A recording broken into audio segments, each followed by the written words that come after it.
Kita jadi orang hari ini Pak, bisa hafal Quran, bisa sekolah SD, SMP, SMA, S1, S2, S3. Kita punya pekerjaan, punya ruko, punya sawit, punya istri, punya anak, bahkan jadi pegawai negeri. Kita jadi orang hari ini bukan kena otak kita, bukan kena kepintaran kita. Kita jadi orang hari ini jangan-jangan kena keberkahan doa ayah dan ibu kita yang tak pandai tulis baca di kampung sana. Maka pulang Pak, cari mak bapak kita kalau ingin amal Ramadan kita diterima Allah. Jika tidak, Assalamualaikum warahmatullahi wabarakatuh.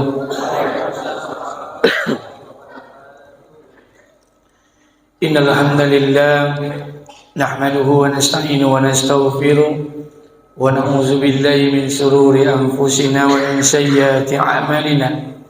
Asyhadu an la ilaha illallah wa asyhadu anna Muhammadan abduhu wa rasul khataman nabiyyin la nabiyya ba'da. Faqala Allah ta'ala fi kitabihil karim. A'udzu billahi samil alim minash shaitonir rajim. Bismillahirrahmanirrahim. Allazi khalaqal mauta wal hayata liyabluwakum ayyukum ahsanu amala. Al-ayat. Wa man ahsanu qawlan mimman da'a ila Allah wa 'amila shalihan wa qala innani minal muslimin. Wa qala an-nabi sallallahu alaihi wasallam an Nabi Hurairah radhiyallahu anhu an-nabiy sallallahu alaihi wasallam iza 'azzamat ummatid dunya nuzi'at minha haibatul islam wa iza darakatil amru bil ma'ruf wa nahya 'anil munkar hurrimat barakatil wahyi. Wa iza tasabat ummati sakatat min ainillah. Rawil Hakim wa Tirmizi. Sadaqallahul azim wa sadaqallahu ala nabiyil karim. Syukur kepada Allah, berselawat kepada Rasulullah dengan mengucapkan alhamdulillahillazi ahyana ba'dama amatana wa ilaihi nusur. Alhamdulillahirabbil alamin. Semoga pagi hari ini kita selalu diberikan limpahan rahmat dan keberkahan dari Allah Subhanahu wa taala. Amin. Salawat beriring salam tidak lupa pula kita sampaikan pada junjungan alam Nabi besar Muhammad sallallahu alaihi wasallam. Allahumma salli ala sayyidina wa maulana Muhammad wa ala ali Muhammad. Allahumma salli ala Muhammad wa ala ali Muhammad. Allahumma salli wa sallim wa barik alaih.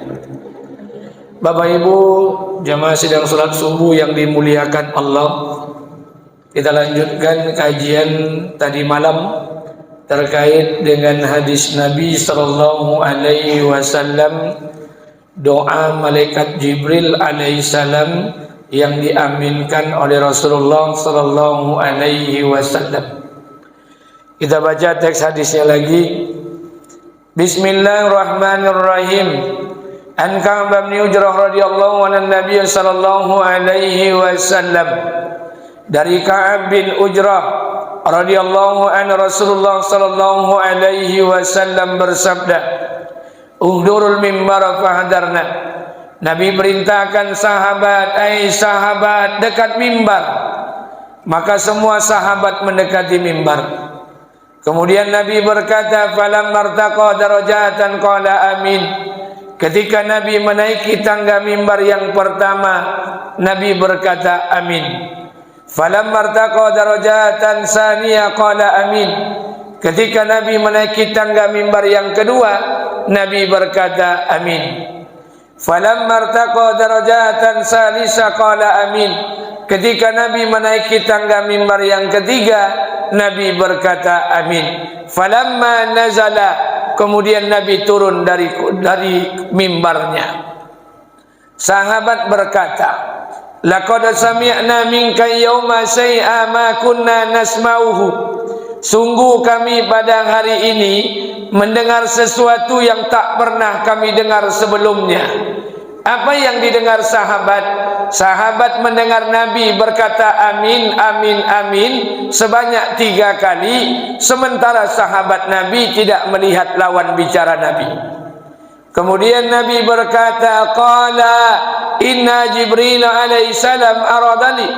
Kemudian Nabi berkata, sesungguhnya ketika aku menaiki mimbar, malaikat Jibril alaihissalam berada di hadapanku dan malaikat Jibril berdoa.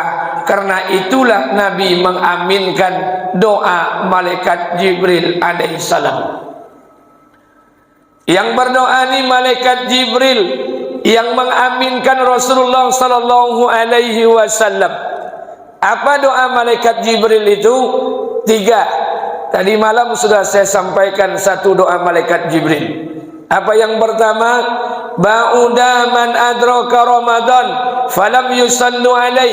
Celaka orang yang ketemu Ramadan, jumpa Ramadan, ikut puasa Ramadan, tapi dia tidak mendapatkan ampunan dari Allah. Celaka, kata malaikat Jibril, diaminkan oleh Rasulullah.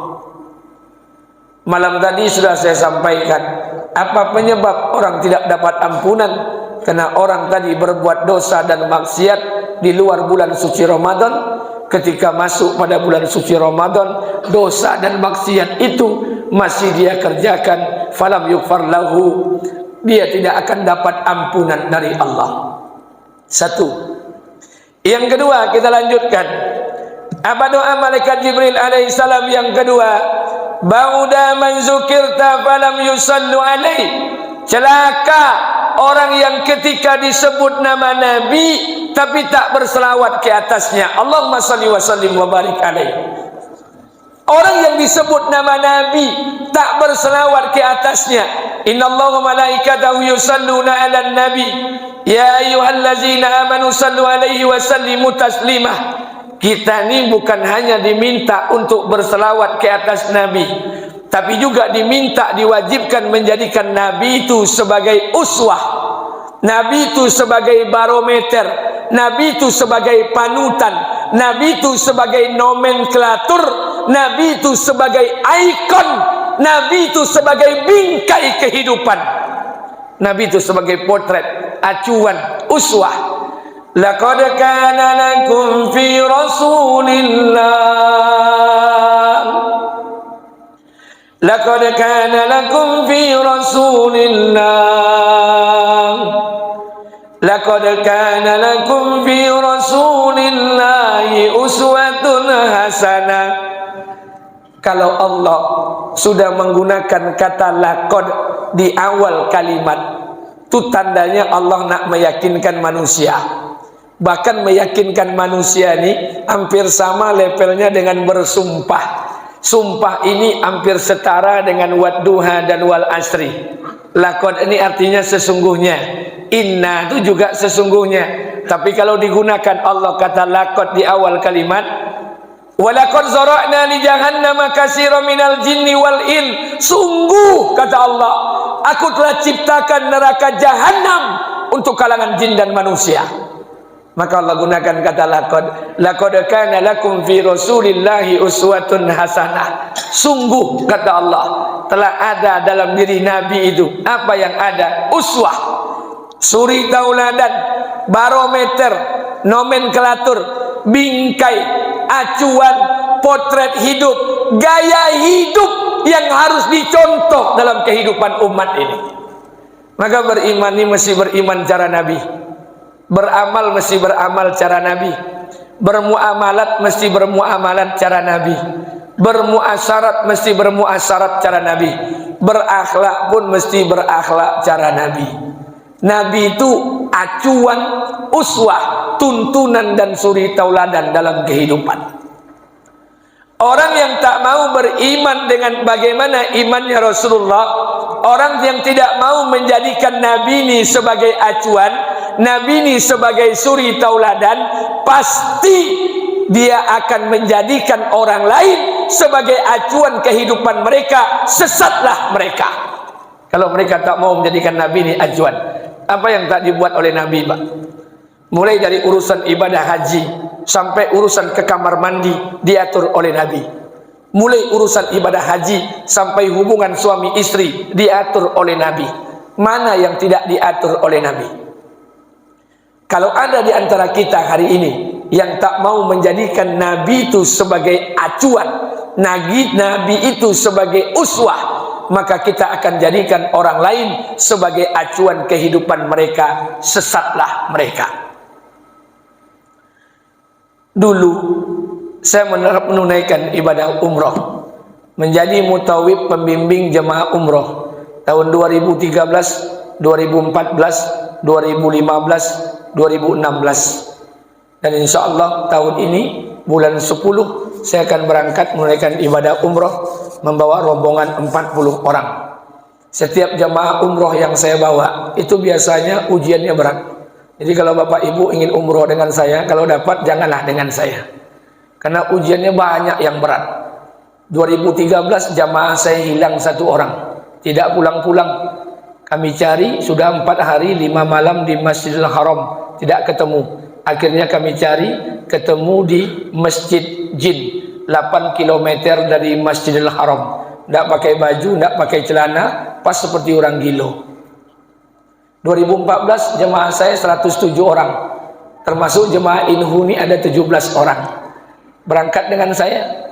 Dari sini Pekanbaru, Batam, Singapura, Jeddah, tembak Madinah. Sampai di Madinah ziarah. Habis ziarah tembak ambil mikot di Biru Ali, kemudian tembak kota Mekah, tawaf sa'i tahallul. 2014 itu ada kejadian jamaah Sulawesi memotong kain kiswah, ditangkap oleh pemerintah Saudi. Saya ada di sana.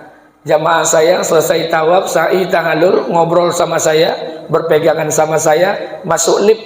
Sampai ke masuk lift lantai 6, dari lantai 6 saya turun, dia jatuh dari lantai itu, jatuh depan saya, meninggal di tempat pun di depan saya, dikubur di daerah Mispalah. 2015 berangkat lagi, saya bilang sama travel haji umroh, Pak, tolong kasih saya jamaah, jangan banyak-banyak. Dikasih jamaah, saya jamaah sedikit, 26 orang. Saya pikir 26 orang ini seluruh jamaah seprovinsi Riau.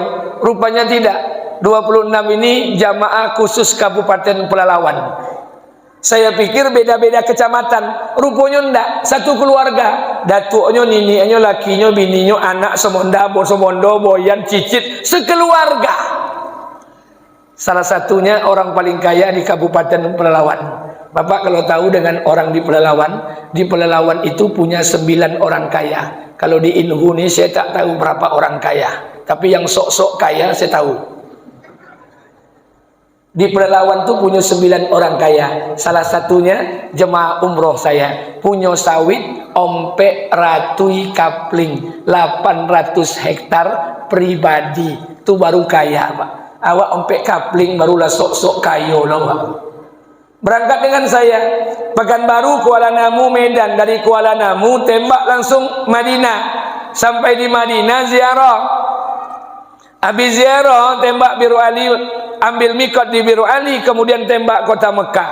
Waktu tawaf di kota Mekah, tawaf pertama, tawaf kedua, tawaf ketiga. Ini ujung Ka'bah Hijr Ismail, ujung Ka'bah Hajar Aswad, ujung Ka'bah Rukun Yamani. Waktu di Rukun Yamani menjelang Hajar Aswad, saya pimpin doa, Rabbana atina fid dunya hasanah, Rabbana atina fid dunya hasanah. Saya baca doa itu, jamaah itu ikut di belakang, Rabbana atina fid dunya hasanah.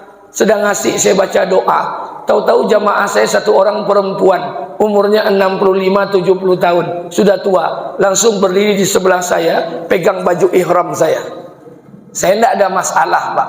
Cuman persoalan kalau baju ihram ditanggalkan, itu jadi persoalan. Saya diam saja, saya baca doa terus, Rabbana atina fid dunya hasanah. Sedang asik baca doa, ibu-ibu ini langsung bercerita ke telinga saya. Apa katanya? Ustaz berbisik ke telinga saya, Ustaz pernah tak menonton sinetron Ainun Habibi?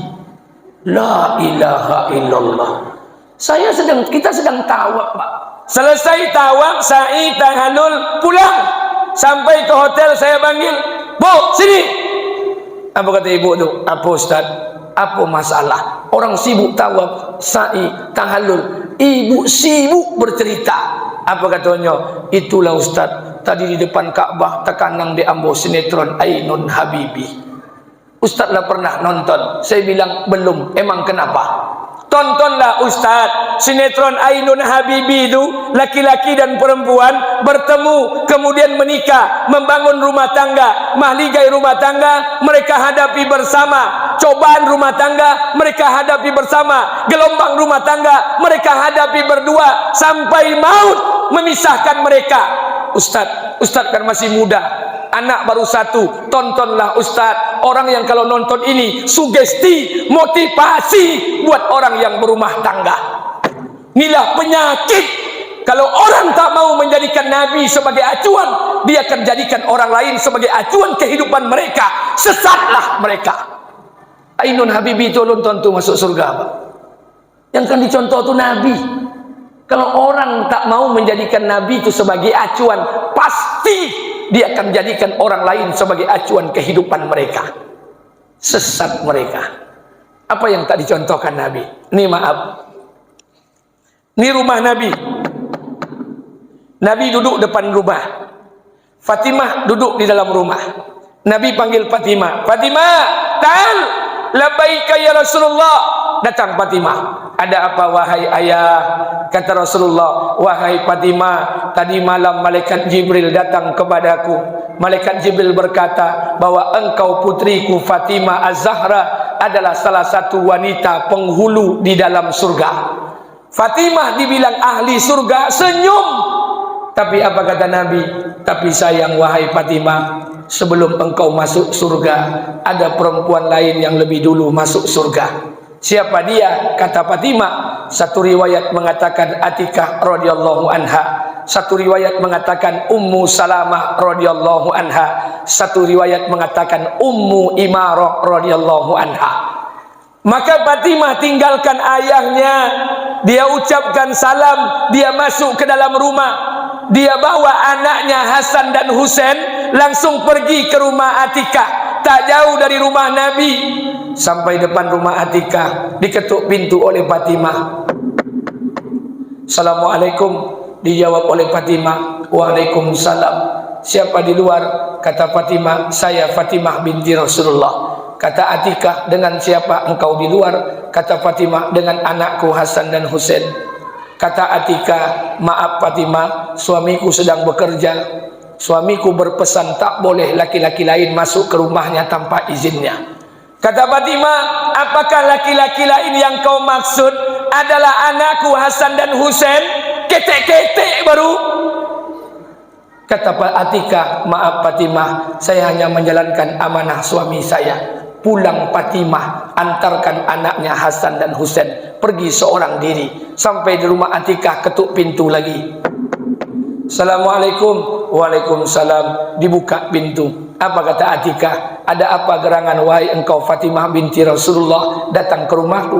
Kata Fatimah, wahai Atikah, sesungguhnya ayahku Rasulullah berkata, dia bertemu dengan malaikat Jibril. Malaikat Jibril berkata kepadanya bahwa aku adalah salah satu perempuan penghulu di dalam surganya Allah. Tapi sebelum aku masuk surga, ada perempuan lain yang lebih dulu masuk surga sebelum aku. Siapa orangnya? Engkaulah orangnya. Aku kemari ingin tanya, apa amalan yang engkau buat sehingga engkau lebih dulu masuk surga dibandingkan aku? Apa kata Atikah? Wahai Fatimah, duduklah sebentar, saya akan pergi ke belakang rumah. Atikah pergi ke belakang rumah. Rupanya di belakang rumah Atikah mandi. Setelah mandi, dia ganti pakaian yang terbaik. Kemudian dia pakai parfum wangi-wangian. Kemudian Atikah membawa jambau. Jambau itu sama dengan nampan. Nampan itu sama dengan talam. Talam itu sama dengan baki godang. Tidak ada nama dia tulis. Talam, nampan, baki godang, jambau. Apa isinya? Isinya satu gelas air putih, satu helai handuk, satu helai saprah alas tempat duduk, dan satu batang rotan dihadapkan depan Fatimah. Apa kata Fatimah? Ada apa wahai Bunda Atikah? kata Atika, wahai Fatimah, ketahuilah oleh engkau, sebentar lagi suamiku akan pulang dari bekerja. Aku tidak ingin suamiku mencium sesuatu di badanku yang tidak enak, maka aku telah mandi, mengganti pakaian yang terbaik, kemudian memakai wangi-wangian. Tahukah engkau apa yang ada di hadapanmu ini? Satu gelas air putih, satu helai handuk, satu helai saprah alas tempat duduk, dan satu batang rotan. Tahukah engkau untuk apa gunanya? Ketika suamiku pulang, aku bentangkan saprah alas tempat duduknya untuk dia duduk. Ketika dia duduk, aku berikan satu helai handuk kepadanya untuk mengelap keringatnya. Ketika kering keringatnya, aku berikan satu gelas air putih kepadanya agar dia minum, hilang haus dan dahaganya. Setelah dia minum, barulah aku berikan satu batang rotan kepada suamiku. Lalu aku berkata, wahai suamiku, inilah pelayanan yang bisa aku berikan padamu hari ini. Kalau kurang, ini rotan, pukul aku daripada aku dipukul oleh Allah di hari kiamat nanti. Ada bini awak model itu.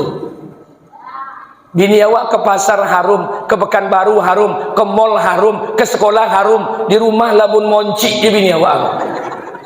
Sunnah berhias di hadapan suami itu. Kalau Nabi jadi acuan, Pak, selesai urusan.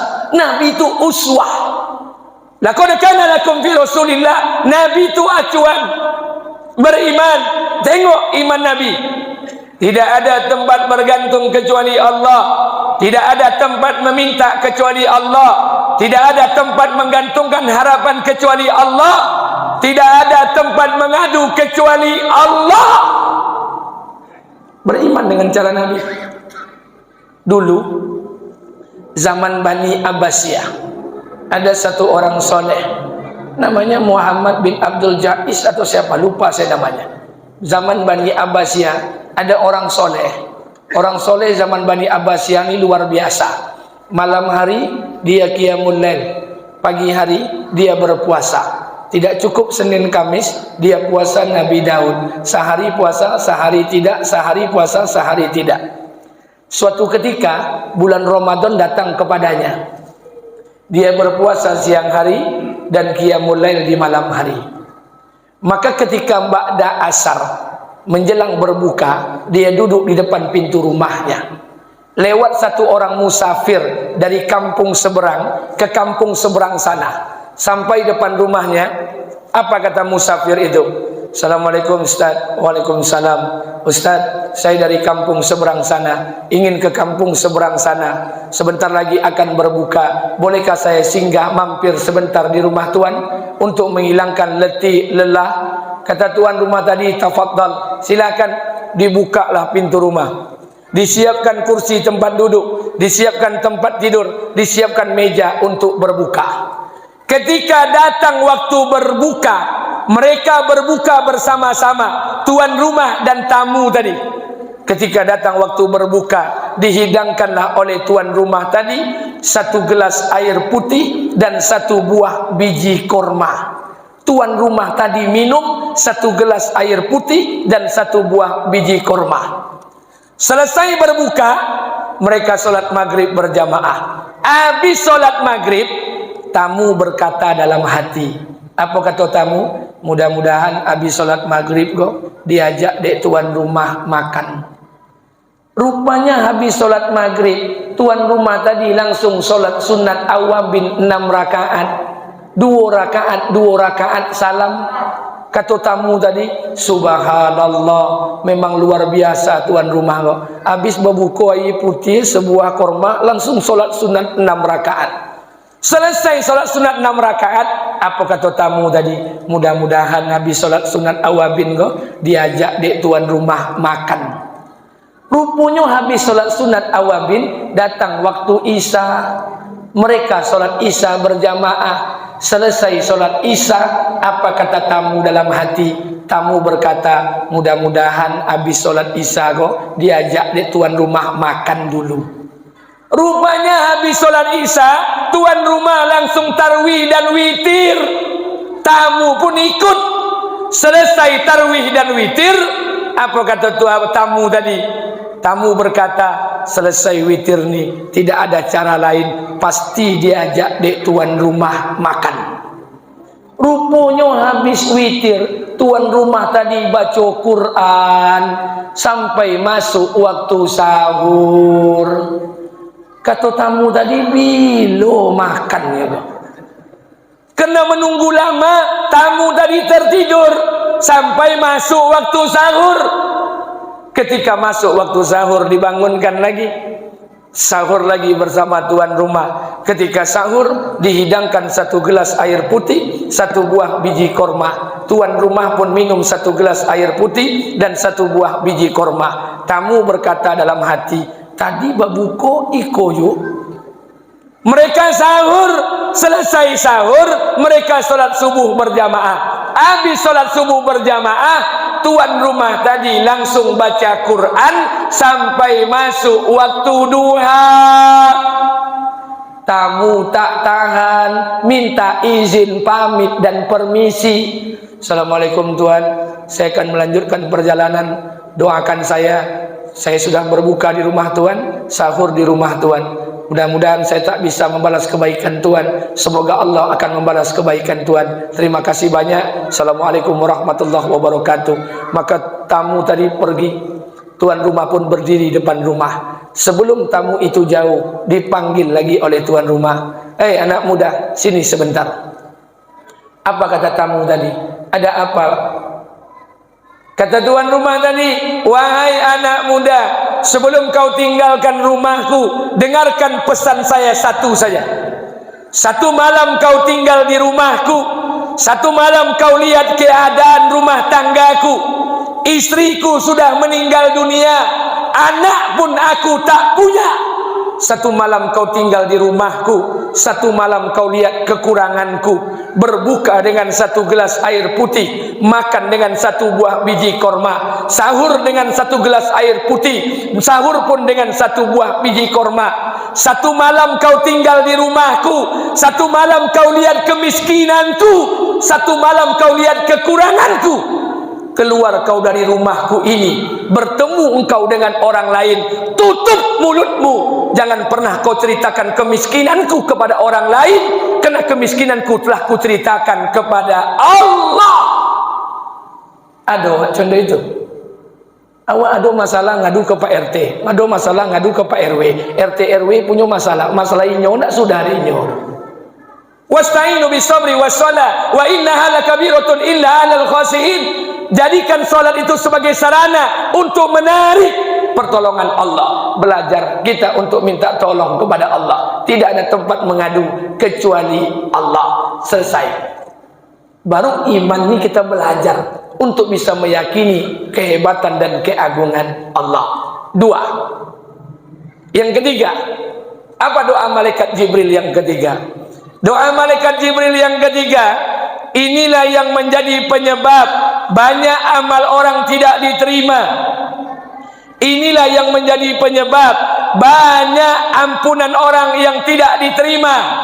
Inilah yang menjadi penyebab Ramadan kita tak diterima setiap tahun. Apa doa malaikat Jibril yang ketiga? Ba'uda man adraka abawaihi au kilahuma falam yudhilahul jannah. Celaka orang yang bertemu dengan ayah ibunya, orang yang kada ayah ibunya, atau salah satu di antara ayah dan ibunya, ayahnya saja atau ibunya saja, tapi tidak menjadikan anaknya masuk surganya Allah. Celaka orang yang punya ayah ibu atau salah satu di antara keduanya, tapi tidak menjadikan anaknya masuk surganya Allah. Pak, dengarkan, Rasulullah memberikan peringatan kita akan perkara ini. Allah juga mengingatkan kita dalam Quran. Kalau kita pandai berbuat baik, jembatan untuk bisa memasukkan surga, maka kebaikan yang kita buatlah kebaikan kepada Allah, buatlah kebaikan kepada ayah dan ibu kita. Aniskurli wali walidayya, berbuat baiklah kalian kepada Allah, berbuat baiklah kalian kepada kedua orang tua. Allah, orang tua, satu level yang sama untuk bisa menghantarkan kita masuk surganya Allah. Tapi sebaliknya, hati-hati. Kalau ada orang berbuat baik kepada Allah, tapi dia tidak mau berbuat baik kepada kedua orang tuanya, maka kebaikannya kepada Allah tidak akan diterima. Kalau ada orang baik kepada ayah ibunya, tapi tidak mau berbuat baik kepada kedua orang tuanya, maka kebaikan kepada ayah ibunya akan tertolak di sisi Allah. Ada di antara kita hari ini yang sholat tahajudnya 10 rakaat setiap malam, sholat duhanya 12 rakaat setiap pagi, isrok suruknya terjaga.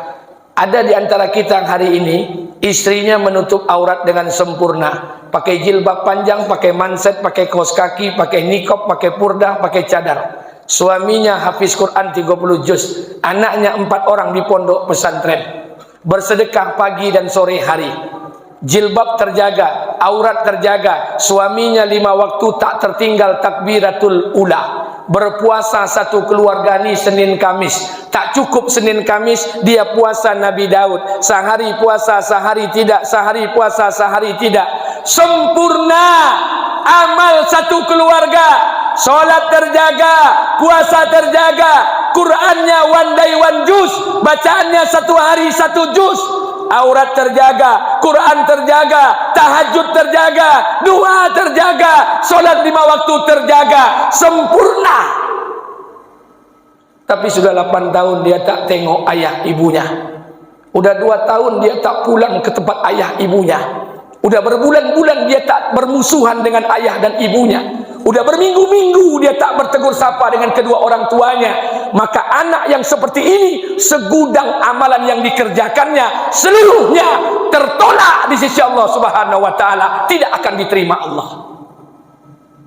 Sebaliknya, kalau ada di antara kita hari ini yang pandai melayani ayah ibunya, tak ada uang ayah ibu dia kasih uang, tak ada rumah dia buatkan rumah, tak ada beras dia antar beras, sakit ayah ibu dia bawa ke rumah sakit, bahkan ketika ayah ibunya dirawat di rumah sakit dia jaga. Bahkan ada di antara kita hari ini yang rela membersihkan kotoran ayah dan ibunya dengan tangannya sendiri, lebih dia nikmati daripada memakan makanan yang paling dia sukai. Sempurna dia buat kebaikan kepada ayah ibunya, tapi dia tinggalkan sholat, dia injak-injak perintah Allah. Maka anak yang seperti ini, seluruh kebaikan yang dibuatnya kepada ayah ibunya seluruhnya tidak diterima Allah Subhanahu wa taala. Subhanallah. Atau jangan-jangan kena perkara inilah Pak, Ramadan kita setiap tahun tidak diterima Allah. Amal kita tertolak di sisi Allah. Seluruh amal ibadah kita tidak diterima Allah. Ada kesempatan, ada pulang ke rumah, cari mak bapak kita yang masih hidup di sisa umur mereka, karena mereka jembatan bagi kita untuk bisa masuk surganya Allah. Apa dalilnya Pak Ustaz? Banyak. Allah katakan dalam Quran, wa qada rabbuka alla ta'budu illa iyyahu wa bil walidaini ihsana, dan Tuhanmu telah mengatakan sembahlah Allah dan berbuat baiklah kalian kepada kedua orang tua. Ayat lain Allah bercerita, wa'budullaha wa la tusyriku bihi syai'a wa bil walidaini ihsana, sembahlah Allah, jangan kalian sekutukan dia dengan apapun, dan berbuat baiklah kalian kepada kedua orang tua. Maaf, Allah, orang tua satu level yang sama. Berbuatlah kebaikan buat mereka. Ini tahun ketiga wabah virus corona datang. Sudah 2 tahun kita tak bisa menjenguk bapak ibu kita. Bahkan ada di antara kita hari ini yang tak tahu di mana ayah dan ibu mereka berada. Summa na'udzubillah. Ayah ibu kita tinggal di kampung sana. Terkadang ayah ibu kita tak sekolah, tak pandai tulis baca. Dia sekolahkan kita SD, SMP, SMA, S1, S2, S3 dengan harapan hidup kita lebih baik daripada keadaan dia sekarang. Tapi apa yang terjadi setelah kita sarjana, S1, S2, S3, kita punya uang, kita punya harta, kita punya rumah tangga, kita jarang menjenguk mereka. Ayah ibu kita tak tahu berapa luas kaplingan sawit kita. Ayah dan ibu kita tak tahu apa merek mobil kita. Ayah dan ibu kita tak tahu apa golongan pegawai negeri kita. Eselon 1, 2, 3, 3A, 3B, 3C, 4A, 4B, 4C. Ayah ibu kita tak tahu dan tak mau tahu. Yang dia tahu nih kita nih anaknya. Kenapa kita tak mendatangi dan mengunjungi mereka? Maka pulang ke rumah Pak, kita yang merantau-rantau nih Pak, pulang ke rumah demi Allah. Sudah cukup kita mencari uang, Pak. Kita butuh dekat dengan ayah dan ibu kita, karena kita butuh keberkahan doa mereka. Pernah saya sampaikan dengan kita bersama, dulu tahun 2016 saya mengisi kajian di Masjid Pekanbaru. Pulang dari kajian, masuk WA SMS ke handphone saya. WA itu saya baca dari salah seorang ustadz di Pekanbaru. Saya baca 2 kali, air mata saya keluar, menangis. Karena SMS WA itu sangat sedih. Satu orang ibu sedang menelpon anaknya. Apa kata ibunya? Assalamualaikum nak. Waalaikumsalam. Kata ibunya, nak, sudah 1 bulan kau tak ke rumah ibu. Apa yang membuat engkau berhalangan? Apakah kau sibuk dengan pekerjaanmu? Bulan yang kedua, ibunya telepon lagi. Assalamualaikum nak. Kata anaknya, waalaikumsalam. Kata ibunya, nak, ibu dapat kabar engkau baru beli mobil baru. Apa betul nak? Kata anaknya, betul bu. Kata ibunya, alhamdulillah nak, kau pandai menyenangkan hati anak istrimu. Minggu yang ketiga ibunya telepon lagi. Assalamualaikum nak. Waalaikumsalam. Kata ibunya, nak, ibu dapat kabar engkau baru beli rumah baru. Apa betul nak? Kata anaknya, betul bu. Kata ibunya, alhamdulillah, ibu bangga kau bertanggung jawab dengan anak istrimu. Minggu yang keempat ibunya telepon lagi. Apa kata ibunya? Assalamualaikum nak. Waalaikumsalam. Kata ibunya, nak, tadi ibu pergi ke pasar, ibu bertemu dengan temanmu. Temanmu banyak bicara tentang kamu di pasar. Kata temanmu, kamu baru beli anak anjing seharga 40 juta dari negeri Belanda. Anjing itu kau mandikan pagi, siang dan sore. Anjing itu kau buatkan kandangnya, kau pelihara pagi, siang dan sore. Anjing itu kau rawat pagi, siang dan sore. Anjing itu kau beri makan pagi, siang dan sore. Kata ibunya, wahai anakku, dengarkan pesan ibu untuk terakhir kalinya. Apa kata ibunya? Wahai anakku, demi Allah, wahai anakku, seandainya Allah menciptakan ibu untuk yang kedua kali di muka bumi ini, seandainya Allah menciptakan ibu untuk yang kedua kali di muka bumi ini, nak, demi Allah, ibu tidak ingin terlahir sebagai manusia. Ibu ingin lahir sebagai seekor anjing, biar berada depan rumahmu dan melihat wajahmu setiap hari. Ayah ibu kita bukan binatang, Pak. Maka pulang ke rumah, duduk bersama mereka, cari mereka, karena kita butuh keberkahan doa mereka. Demi Allah, jika tidak, amal kita akan tertolak. Jika tidak, ampunan tidak akan kita raih. Pantas amal kita selama ini tidak diterima Allah. Pantas rumah tangga kita tidak pernah sakinah dan mawaddah. Maka ada kesempatan, ada pulang ke rumah, Pak. Pulang ke rumah demi Allah. Bapak Ibu yang dimuliakan Allah, apa kata Imam As-Syafi'i? Imam Syafi'i berkata, manusia bodoh, manusia bodoh. Kalian tidak tahu apabila ayah dan ibu kalian bangun di malam hari, kemudian dia berdoa, doanya untuk anaknya, doanya hanya sekali, malamnya hanya sekali. Kata Imam As-Syafi'i, ayah dan ibu yang seperti ini, doa yang mereka panjatkan untuk anaknya cukup bagi Allah untuk menjadikan anaknya berkah dunia akhirat.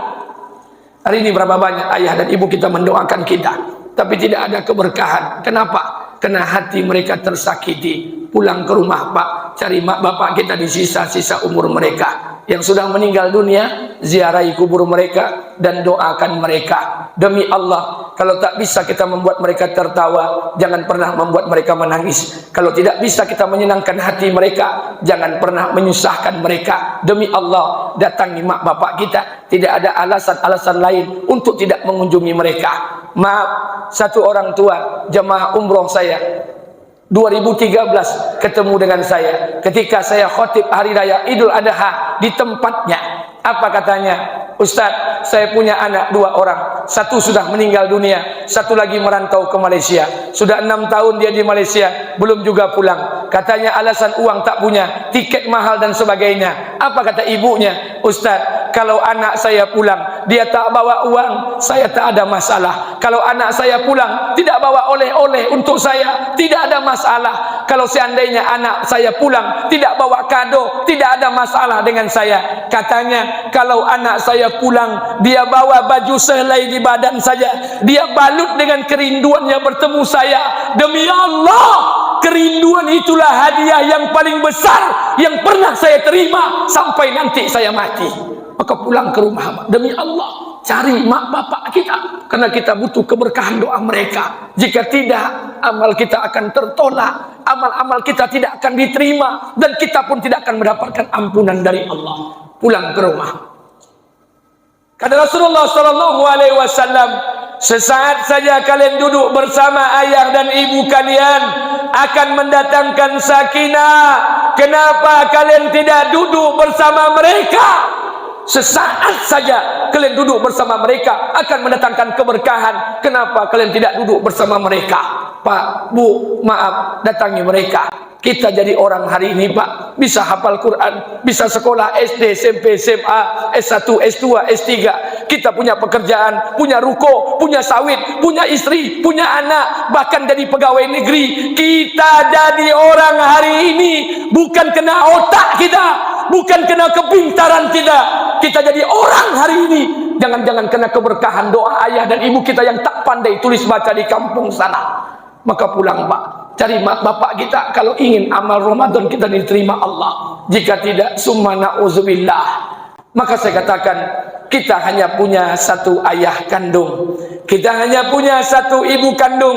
Tidak akan ada ayah kandung yang kedua, tidak akan ada ibu kandung yang kedua. Ayah kita cuma satu, ibu kita cuma satu. Harta bisa kita cari, pangkat jabatan bisa kita raih, tapi demi Allah, kesempatan untuk membahagiakan ayah dan ibu kita hanya sekali di kehidupan dunia ini. Kita hari ini dapat hidayah, bisa ke masjid, bisa taat, bukan kena otak kita, tapi kena keberkahan doa ayah dan ibu kita. Pulang, datang kepada mereka, demi Allah, senangkan hati mereka, bahagiakan mereka bagi ayah dan ibu kita yang masih hidup di sisa umur mereka. Hadirin yang dimuliakan Allah, suatu ketika Salman radhiyallahu an pada musim haji, dia berkata kepada Rasulullah, "Ya Rasulullah, ada seorang penduduk Madinah, dia telah gendong ibunya di sebelah kanan. Dia hajikan, dia umrohkan ibu kandungnya dengan uang anaknya, dengan tenaga anaknya. Dia berangkat dari kota Madinah menuju Makkah, Makkah menuju Arafah, Arafah balik kota Makkah. Dia tunaikan haji, dia tunaikan umroh dengan tenaga anaknya, dengan uang anaknya setiap tahun." Apa kata Salman? "Ya Rasulullah, apakah anak yang seperti ini sudah cukup membalas kebaikan ayah dan ibunya?" Rasulullah SAW duduk, kemudian berdiri, kemudian Nabi tersenyum. Apa kata Nabi? "Wahai Salman, sampaikan kepada penduduk Madinah, kalau dia gendong ibunya di sebelah kanan, dia gendong ayahnya di sebelah kiri, dia tunaikan haji dan umroh buat ayah kandung dan ibu kandungnya. Dari Madinah ke kota Makkah, Makkah ke Arafah, Arafah balik kota Makkah, dengan uang anaknya, dengan tenaga anaknya, dia tunaikan haji dan umroh buat ayah ibunya setiap tahun sampai anaknya mati. Jika dibandingkan dengan satu tetes air mata ibunya yang keluar karena menahan rasa sakit melahirkannya, demi Allah, satu tetes air mata tadi akan menghapuskan semua amalan haji umroh yang ditunaikan anaknya sampai anaknya mati." Ini bukan hubungan balas jasa, ini hubungan ketaatan dengan ayah dan ibu kita. Maka oleh karena itu, pulang ke rumah, ada waktu, ada masa, baliklah ke rumah demi Allah. Terakhir, saya ingin sampaikan buat kita bersama. Tahun 2019, saya diminta oleh salah satu masjid besar di Kabupaten Kampar untuk menjadi khatib Idul Fitri. Habis khatib, habis sholat, habis khatib doa, habis doa satu masjid menangis. Ketika saya akan pulang, naik mobil, di depan mobil saya dihalang oleh satu orang nenek-nenek umur 70-75 tahun. Saya matikan mobil saya turun, kemudian nenek itu memegang tangan saya biarkan saja. Apa katanya? "Ustadz tinggal di mana?" Saya bilang, "Saya tinggal di Pekanbaru." Dia bilang, "Apakah Ustadz kenal dengan anak saya?" Saya bilang, "Anak ibu siapa?" Diambilnya kertas, dipinjamnya pena saya, ditulisnya nama anaknya di kertas itu. La ilaha illallah. Ketika dia tulis nama anaknya, alangkah terkejutnya saya. Nama yang ditulisnya itu bukan hanya sebatas kenal, teman saya, hari-hari bermain dengan saya, hari-hari ketemu dengan saya. Anaknya itu hafiz Quran 30 juz, imam besar di masjid besar Kota Pekanbaru. Apa kata orang tuanya? Nah, itu adalah anak saya. Kalau ketemu dengan saya nanti suruh dia pulang. Sudah 11 tahun dia tak tengok saya di rumah ini. Summa na'udzubillah.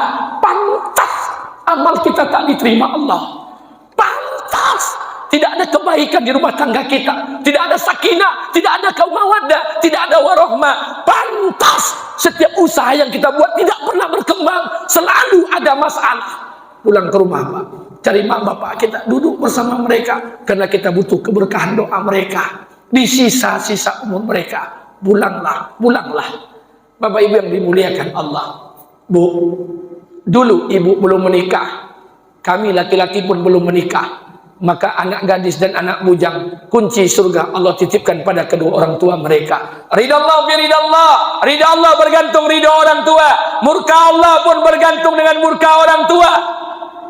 Tapi ketika ibu sudah menikah jadi istri orang, kami menikah jadi suami orang, maka kunci surga para istri Allah titipkan pada para suami. Wahai para ibunda saya, para perempuan-perempuan, kalau ingin masuk surga, minta kunci surga dengan suami. Walaupun mungkin suaminya belum pandai baca Quran, walaupun suaminya mungkin belum bisa melaksanakan sholat berjamaah, kunci surga Allah titipkan pada suami. Pertanyaannya, kunci surga kami para suami di mana? Kunci surga kami para suami Allah letakkan kepada kedua orang tua suaminya, terkhusus kepada ibu kandung suaminya. Maka kata Nabi, istri zalim, istri zalim. Siapa yang zalim? Istri zalim, istri yang melarang suaminya dekat dengan orang tua kandung suaminya, zalim. Maka mulai sekarang biarkan suami dekat dengan kedua orang tua mereka. Mereka dalam rangka meminta kunci surga. Pak, Bu, kita tak lama berumah tangga, tak lama kita menikah, paling-paling hanya 10 tahun, 20 tahun, 30 tahun, 40 tahun, paling lama kita berumah tangga 50 tahun. Dengan istri kita, suatu saat kita akan berpisah, Pak. Demi Allah akan berpisah. Kalau tidak, kematian, perceraiannya akan memisahkannya. Tapi dengan ayah dan ibu kandung kita, demi Allah, sampai hari kiamat takkan terpisah. Hari ini apa yang terjadi, Pak? Lucu, hari ini istri kita berkelahi dengan ayah ibu kandung kita, kita pun ikut pula memarahi ayah ibu kandung kita. Summa na'udzubillah. Pantas tidak berkah kehidupan kita, pantas tidak ada ketenangan di kehidupan dunia ini. Maka oleh karena itu, kita belajar hari ini, pulang ke rumah dengan cara apapun. Tidak ada alasan, Pak. Alasan uang, ekonomi, tiket mahal dan sebagainya. Ayah ibu kita rela menjual tanah demi menjenguk kita. Ayah dan ibu kita rela miskin demi mengunjungi kita. Ayah dan ibu kita rela berhutang demi melihat kita. Tapi apa yang kita balas dengan mereka? Hari ini kita hitung-hitungan mengunjunginya, kita hitung-hitungan menengoknya, kita hitung-hitungan membantunya. Summa na'udzubillah. Apakah pantas kita jadikan sebagai seorang anak? Hitung-hitungan kita untuk menjenguknya. Datangi mereka, pulang, tinggalkan, Pak. Ketika mereka memanggil anak istri, tinggalkan istri, tinggalkan anak. Datangi mereka, karena kita butuh keberkahan doa mereka. Nanti baru, Pak, Allah akan berikan keberkahan dengan amal-amal kita, dan amal kita ini akan diterima Allah Subhanahu wa taala. Terakhir, saya sampaikan kepada kita bersama, Bapak Ibu yang dimuliakan Allah Subhanahu wa taala, karena tidak ada keberkahan di kehidupan dunia ini, kebaikan yang kita buat kepada ayah dan ibu kita. Maka saya sarankan untuk saya pribadi dan kita bersama, berjanjilah pada hari ini demi Allah, kalau tidak mampu kita menyenangkan hati ayah dan ibu kita, maka jangan pernah menyusahkan mereka. Kalau tidak bisa membuat mereka tertawa, demi Allah, jangan pernah membuat mereka menangis. Hidup ini hanya sekali. Berbuatlah kebaikan di sisa-sisa umur ayah dan ibu kita yang masih hidup. Yang sudah meninggal dunia, ziarahi kuburnya dan doakan mereka. Suatu ketika Nabi SAW berjalan bersama malaikat Jibril melewati banyak kuburan. Apa kata Jibril alaihissalam? Ya Rasulullah, maukah engkau aku tunjukkan apa kegiatan para penghuni kubur? Kata Nabi, tunjukkan kepadaku wahai Jibril. Diperintahkan oleh Jibril, seluruh penghuni kubur bangun, duduk di batu nisan masing-masing. Seluruh penghuni kubur tertawa sambil memakan biji-bijian.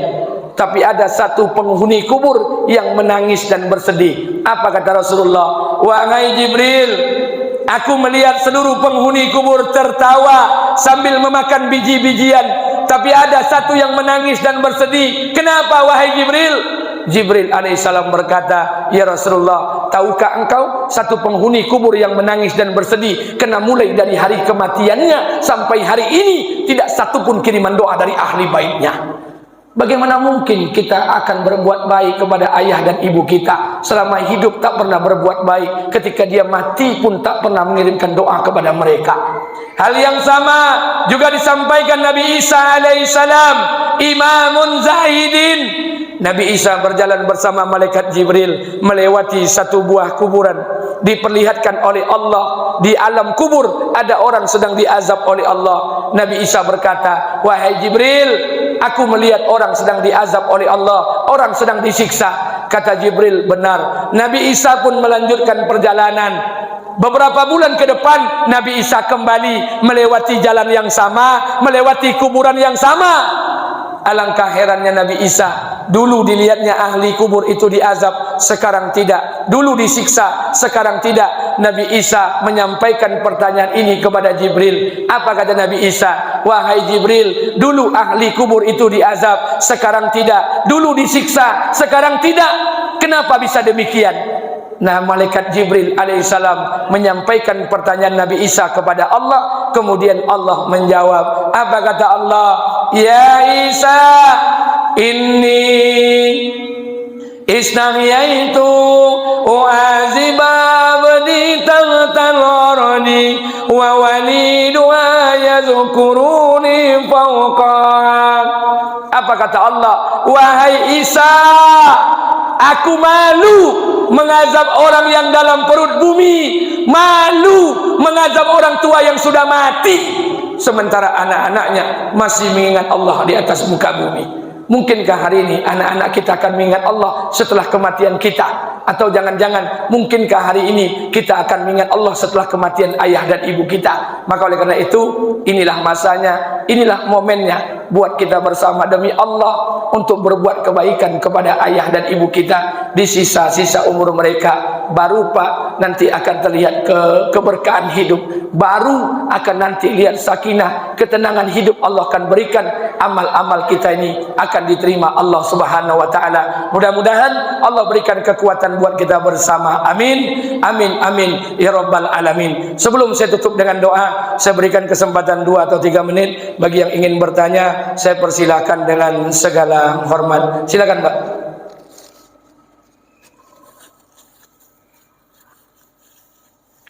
Ada yang mau tanyakan? Ya, silakan.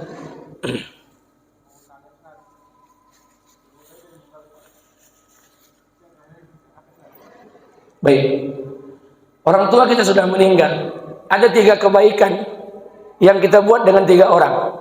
1, siapa-siapa saja yang kewajibannya sama, haknya sama, kebaikan yang kita buat kepadanya sama. Tidak ada satupun yang berbeda dengan 3 manusia. 1, orang-orang yang telah melahirkan kita, ayah kandung dan ibu kandung kita.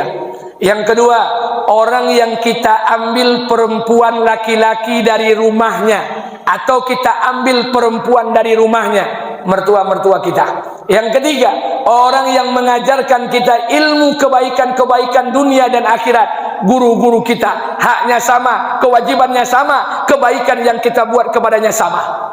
Pertanyaannya, bagaimana ketika orang tua kita tidak beriman kepada Allah, mati dalam keadaan kafir? Selama hidup berbuatlah kebaikan sebagaimana kebaikan satu orang anak kepada kedua orang tuanya, illa kecuali al-itaatu in amara ghairi maksiat, ketaatan kepada orang tua sepanjang tidak bermaksiat kepada Allah.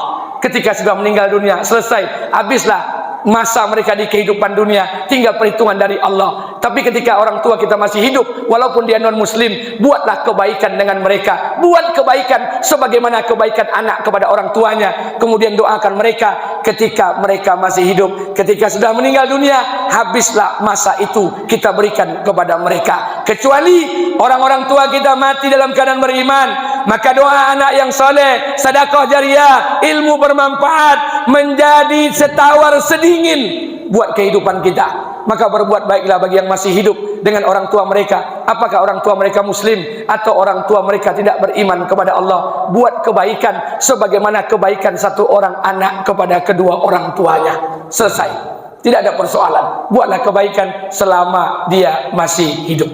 Baik, ada lagi yang mau tanyakan? Ada?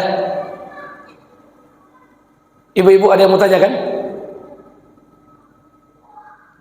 Waktu suruh jam berapa? Sudah? Baik, sebelum kita akhiri, mari sama-sama kita baca doa sebentar. Mudah-mudahan doa kita dan dikabulkan dan dijabah oleh Allah Subhanahu wa taala. Astaghfirullahalazim allazi la ilaha illa huwal hayyul qayyum wa atubu ilaih. Astaghfirullahalazim allazi la ilaha illa huwal hayyul qayyum wa atubu ilaih.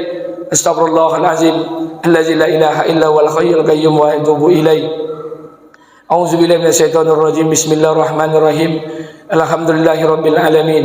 Wassalatu wassalamu ala asrofil anbiya'il mursalin wa ala alihi washabihi rasulillahi ajmain. Allahumma ighfir lana dzunubana wa liwalidayna warhamhuma kama rabbayana shaghira wa li jamil muslimina wal muslimat wal mu'minina wal mu'minat al ahya'i minhum wal amwat innaka samiul qaribul mujibud da'wat. Amin ya Allah ya qadiyal hajat. Rabbana zalamna anfusana wa illam taghfir lana wa tarhamna lanakunanna minal khasirin. Rabbana zalamna anfusana wa illam taghfir lana wa tarhamna lanakunanna minal khasirin. Rabbana zalamna anfusana wa illam taghfir lana wa tarhamna lanakunanna minal khasirin. Allahumma ihdinas siratal mustaqim. Allahumma ihdinas siratal mustaqim. Allahumma ihdinas siratal mustaqim. Siratal ladzina an'amta 'alaihim minan nabiyyin was-siddiqin was-syuhada'i was-sholihin. Ya Allah, ya Rahman, ya Rahim, ya Mujibas sa'ilin. Ampunilah dosa-dosa kami ya Allah. Dosa yang dilangkahkan oleh kedua kaki kami, dosa yang digerakkan oleh kedua tangan kami ya Allah, dosa yang dilihat oleh kedua mata kami, dosa yang didengar oleh kedua telinga kami, dosa yang keluar dari bibir kami, dosa yang terlintas di pikiran kami, dosa yang terdetik di hati kami ya Allah. Ampuni kami ya Allah. Ya Allah, terkadang kami ujub, merasa soleh, merasa paling banyak amalan, merasa paling baik, merasa paling suci. Ampuni kami ya Allah. Ampuni kami ya Allah. Ya Allah, begitu banyak dosa dan maksiat yang telah kami buat ya Allah. Sekiranya Engkau perintahkan kami untuk menghitung segala dosa dan maksiat yang kami kerjakan, tak sanggup kami menghitung dosa dan maksiat yang kami lakukan ya Allah. Ya Allah, ampunilah kami ya Allah. Sekiranya Engkau tidak mengampuni dosa kami ya Allah, siapa lagi yang akan bisa mengampuni dosa-dosa kami ya Allah. Ya Allah, ya Rahman, ampunilah dosa kami yang hadir pada hari ini ya Allah. Ampunilah dosa orang-orang Islam yang ada di muka bumi ini ya Allah. Hilangkan sifat ujub, takabur, hasad, iri, dengki, sifat sombong, bohong dan munafik dalam kehidupan kami ya Allah. Berikan kami sifat tawajuh, tawadu, sabar dan qanaah dalam menghadapi hidup di muka bumi ini ya Allah. Ya Allah, ya Rahman, ampunilah dosa seorang wanita ya Allah yang telah kami tumpangi rahimnya 9 bulan 10 hari ya Allah. Ampunilah dosa seorang wanita ya Allah yang tak bisa makan kenyang demi mengenyangkan kami ya Allah. Ampunilah dosa seorang wanita yang tak bisa tidur pulas demi menidurkan kami ya Allah. Ya Allah, mungkin di antara kami wanita itu hari ini telah tua ya Allah. Wanita itu adalah ibu kandung kami ya Allah. Wanita itu adalah ibu kandung kami ya Allah. Ampuni dosa ibu kandung kami ya Allah. Sekiranya ibu kandung kami berbuat dosa dan maksiat, gugurkan segala dosa dan kemaksiatannya ya Allah. Ya Allah, ya Rahman, ya Rahim, ya Mujibas sa'ilin. Ya Allah, ampuni juga dosa ayah kandung kami ya Allah, yang siang malam mencari nafkah buat kami, tidak tahu panas, tidak tahu hujan, tidak tahu siang, tidak tahu malam ya Allah. Terkadang ayah kami tidak pulang-pulang hanya mencari nafkah buat kami ya Allah. Ya Allah, ayah kami tidak pernah masuk pondok pesantren ya Allah.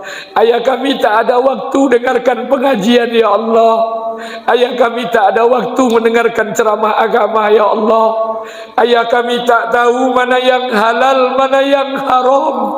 Ayah kami tak tahu mana yang hak, mana yang batil. Ayah kami tak tahu mana yang baik, mana yang buruk ya Allah. Ayah kami terus mencari nafkah buat kami. Asalkan kami bisa makan, asalkan kami bisa sekolah, asalkan kami bisa sarjana, sampai kami bisa bekerja dan berumah tangga ya Allah. Ya Allah, telah hitam punggung ayah kami ya Allah. Sekiranya ayah kami berbuat dosa dan maksiat, gugurkan segala dosa dan kemaksiatannya ya Allah. Ya Allah, Ya Rahman, Ya Rahim, Ya Mujibas Sa'ilin. Ya Allah, sekiranya ayah dan ibu kami sudah meninggal dunia, lapangkan kuburnya ya Allah. Muliakan dia di sisimu ya Allah. Masukkan ke dalam surga dengan ridhamu ya Allah. Ya Allah, Ya Rahman, Ya Rahim, Ya Mujibas Sa'ilin. Ya Allah, ampunilah kami ya Allah, yang kami sudah bertahun-tahun tak menjenguk ayah dan ibu kami ya Allah. Bahkan ada di antara kami ya Allah yang tidak tahu lagi di mana ayah dan ibu kami ya Allah. Ampuni kami ya Allah, yang sudah berbulan-bulan kami tak bertegur sapa dengan ayah dan ibu kami ya Allah. Ampuni kami ya Allah, yang sudah berminggu-minggu kami tak menyapa ayah dan ibu kami ya Allah. Ampuni kami ya Allah, ampuni kami ya Allah. Ya Allah, ampunilah kami ya Allah, yang selama ini kami selalu meninggikan suara di hadapan mereka ya Allah. Ya Allah, ampunilah kami ya Allah, yang selama ini dengan tingkah laku kami, ucapan kami selalu menyakiti dan mengeluarkan air mata ayah dan ibu kami ya Allah. Ampunilah kami ya Allah. Ya Allah, Ya Rahman, Ya Rahim, kami bodoh, kami zalim, kami sombong ya Allah. Mungkin dengan ilmu yang kami miliki, mungkin kena sekolah kami yang tinggi, mungkin kena harta kami yang banyak ya Allah, kami bodoh kepada ayah dan ibu kami ya Allah. Terkadang kami berbicara dengan ayah dan ibu kami seolah-olah kami lebih pintar daripada mereka ya Allah. Ampuni kami ya Allah, ampuni kami ya Allah. Ya Allah, beri kesempatan kepada kami ya Allah untuk membahagiakan ayah dan ibu kami yang masih hidup di sisa-sisa umur mereka ya Allah. Ya Allah, Ya Rahman, kalau tak bisa membuat ayah dan ibu kami tertawa, berilah kami kekuatan ya Allah untuk tidak pernah membuatnya menangis ya Allah. Kalau tak mampu kami menyenangkan hati ayah dan ibu kami, berilah kami kekuatan untuk tidak pernah menyusahkan mereka ya Allah. Ya Allah, Ya Rahman, Ya Rahim, Ya Mujibas Sa'ilin. Ya Allah, kami hanya punya satu ayah kandung, kami hanya punya satu ibu kandung. Tidak akan ada ayah kandung yang kedua ya Allah. Tidak akan ada ibu kandung yang kedua ya Allah. Ayah kami cuma satu, ibu kami cuma satu. Harta kami bisa cari, pangkat jabatan kami bisa raih, tapi kesempatan membahagiakan ayah dan ibu kami ya Allah hanya sekali di kehidupan dunia ini ya Allah. Beri kesempatan itu kepada kami ya Allah. Berikan kesempatan itu kepada kami ya Allah. Ya Allah, Ya Rahman, Ya Rahim, Ya Mujibas Sa'ilin. Ya Allah, dahulu ketika ayah dan ibu kami masih hidup, kami belum menikah, kami belum berumah tangga, kami belum punya harta, kami belum punya penghasilan ya Allah. Ya Allah, hari ini kami sudah berumah tangga, kami sudah punya harta, kami sudah punya penghasilan, alhamdulillah ya Allah. Tapi ayah dan ibu kami sudah meninggal dunia ya Allah. Belum sempat ayah dan ibu kami menikmati hasil pencarian kami ya Allah. Belum sempat ayah dan ibu kami bahagiakan di kehidupan mereka ya Allah. Ya Allah, sampaikan permohonan maaf dan ampun kami ya Allah. Ya Allah, Ya Rahman, Ya Rahim, Ya Mujibas Sa'ilin. Ya Allah, berikanlah kekuatan kepada kami ya Allah untuk membahagiakan ayah dan ibu kami di sisa-sisa umur mereka ya Allah. Ayah ibu kami rela miskin demi menolong kami ya Allah. Ayah ibu kami rela berhutang demi membantu kami ya Allah. Ayah ibu kami rela menjual tanah demi mengunjungi kami ya Allah. Tapi apa yang kami balas dengan mereka ya Allah? Kami hitung-hitungan membantunya, kami hitung-hitungan menolongnya, kami hitung-hitungan menjenguknya ya Allah. Ampunilah kami ya Allah, ampunilah kami ya Allah. Ya Allah, jikalau ada ayah dan ibu kami yang sudah meninggal dunia, selama hidup belum sempat kami berbuat baik kepadanya, sampaikan permohonan maaf dan ampun kami ya Allah. Ya Allah, ya Rahman, ampunilah kami yang hadir pada hari ini ya Allah. Ampuni dosa orang-orang Islam yang ada di muka bumi ini ya Allah. Pandanglah kami dengan pandang Rahman-Mu ya Allah. Pandanglah kami dengan pandangan rahim-Mu ya Allah. Jangan kau pandang kami dengan pandangan kemurkaan-Mu ya Allah. Ya Allah, ya Rahman, kami bodoh, kami zalim, kami belum bisa jadi imam di rumah tangga kami ya Allah. Kami belum bisa jadi pemimpin di rumah tangga kami ya Allah. Istri kami masih membuka aurat, suami kami masih meninggalkan solat, anak-anak kami masih bermaksiat. Ampuni kami ya Allah, ampuni kami ya Allah. Beri kami kekuatan untuk mendidik anak, istri dan zuriat keturunan kami ya Allah. Ya Allah, ya Rahman, ya Rahim, jadikan rumah tangga kami rumah tangga sakinah, mawaddah, warahmah ya Allah. Ya Allah, jadikan rumah tangga kami seperti rumah tangga sahabat Nabi-Mu ya Allah, yang sederhana dengan harta, kaya dengan amal agama ya Allah. Ya Allah, ya Rahman, ya Rahim, ya Mujibas Sa'ilin. Ya Allah, pada Ramadan tahun ini ya Allah, panjangkanlah umur kami ya Allah, untuk bisa menyelesaikan ibadah puasa dalam 1 bulan ini ya Allah. Ya Allah, panjangkan umur kami ya Allah, panjangkan umur kami ya Allah, dan rahmat ampunan kami ya Allah. Ya Allah, ya Rahman, jikalau Engkau cabut nyawa kami sementara ibadah puasa belum selesaikan oleh kami ya Allah, maka cabutlah nyawa kami sebagai seorang syuhada ya Allah. Cabutlah nyawa kami dalam keadaan husnul khatimah ya Allah. Ya Allah, ya Rahman, kabulkan doa kami ya Allah, ijabah doa kami ya Allah. Sebelum kami turunkan tangan kami yang hina ini ya Allah, Allahumma inna nas'aluka salamatan fid dina, wa afiatan fil jasadina, wa ziyadatan fil ilmina, wa barakatan fil rizkina, wa taubatan qabla al maut, wa rahmatan indal maut, wa maghfiratan ba'dal maut. Allahumma inna a'udzubika min azabil qabri, wa min azabin nar, wa min fitnatil mahya wal mamat, wa min fitnatil masihid dajjal. Rabbana atina fid dunya hasanah wa fil akhirati hasanah wa qina azaban nar. Subhana rabbika rabbil izzati amma yasifun, wassalamun alal mursalin, walhamdulillahi rabbil alamin. Lebih dan kurang saya mohon maaf. Kalau ada yang benar semata dari Allah Subhanahu wa taala, kalau ada yang salah semata dari kebodohan saya. Subhanakallahumma bihamdika, asyhadu an la ilaha illa anta, astaghfiruka wa atubu ilaik. Assalamualaikum warahmatullahi wabarakatuh.